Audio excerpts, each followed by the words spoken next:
আচ্ছা, তোমরা আমার কমেন্ট বক্সে আজকে কমেন্ট করে আমাকে জানাও কি খাওয়ার প্রথম পাতেই কে কে তোমরা শাক খেতে ভালোবাসো।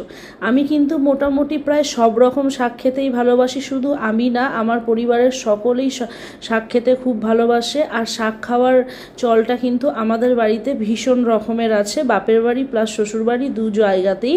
কেন কি আমাদের বাড়িতে কিন্তু প্রত্যেক দিন একটা না একটা কিছু অন্যরকম শাক ভাজা হবেই।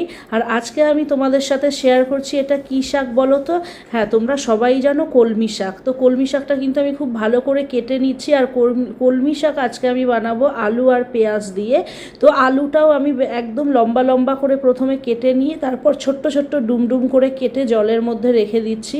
আর আমি কিন্তু আলু যখনই কাটি একটু বেশিক্ষণ সময় ধরে জলের মধ্যে রেখে দিই, যাতে আলুর যেই কষ ভাবটা আছে সেই কষ ভাবটা কিন্তু বেরিয়ে যায় আর খুব ভালো আলুটা একদম ফ্রেশ লাগে।